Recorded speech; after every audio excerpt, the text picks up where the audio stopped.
I am back with another super interesting topic for the day, that is rare love.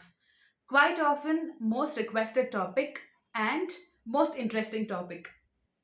I have known people, rare disease advocates, and rare disease warriors themselves who are happily married. Likewise, I've also known people who are struggling to lead a peaceful life, in fact, a peaceful love life. This video is all about rare love and my take on it.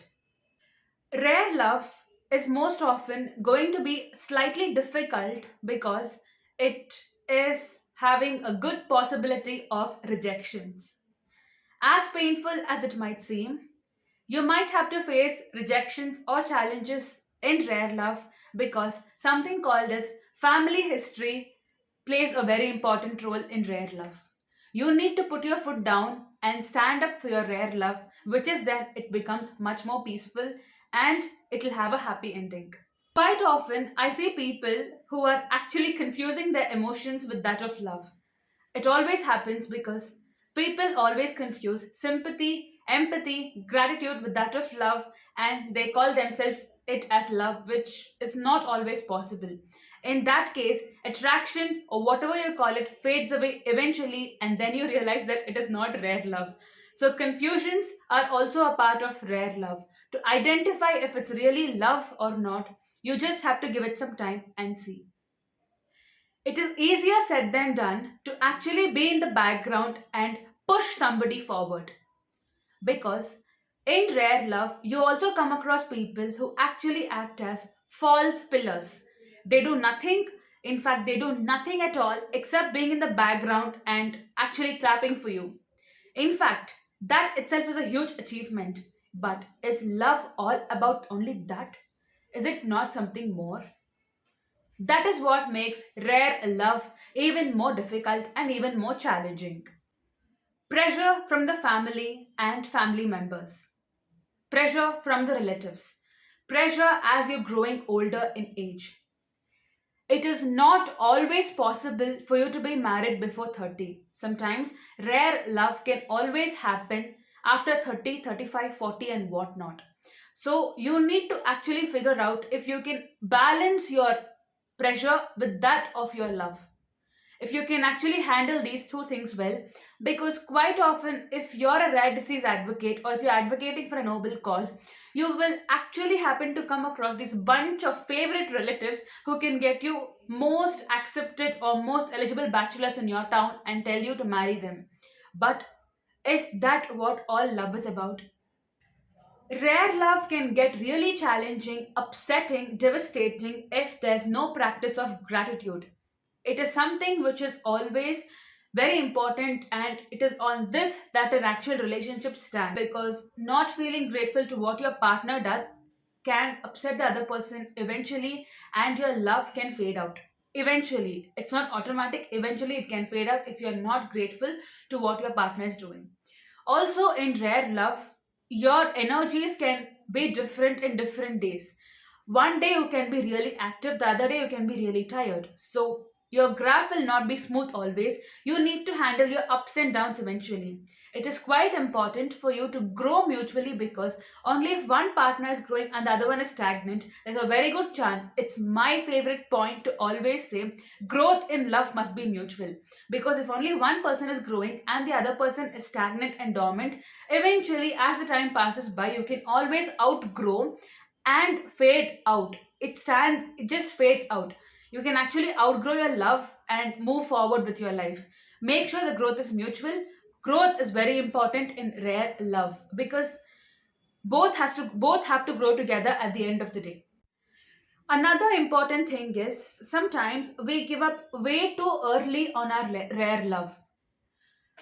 You need to understand that your partner is not a robo or a machine. So you need to understand that you need to give each other a lot more chances than what it actually needs. Love itself requires a lot more chances, but when it comes to rare love, you eventually have to give much more chances than what is actually required, because you're in love with a person who was not a normal person. That being told, you need to be really, patient, transparent, all other things.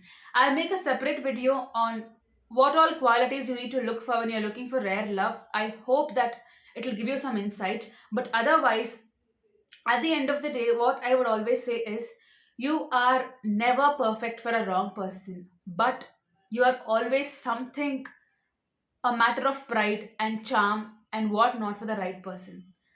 To choose that right person, it's in your hands. Don't give in to family pressure. Like I always say, it is very, very common, especially in Indian scenarios. It's very common for you to be a victim of pressure or whatnot. Don't give in to family pressure. Stand up for your true love. Rare love is the most precious thing. So try to value it and fight for it, but marry somebody who was able to accept your family history and respect you for that, because you have a rare disease or you come from a family which is having a rare disease does not make you any less. It does not define your worth in any way for that matter.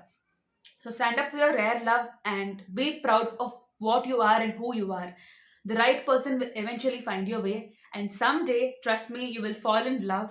And thank me for watching this video. Don't stop yourself from falling in love. It is always an old concept to say that you need to fall in love only once, after that twice. But trust me, in cases of rare love, you have to fall in love. You need to allow yourself to fall in love many number of times till you find a person who truly stays with you at the end of the day.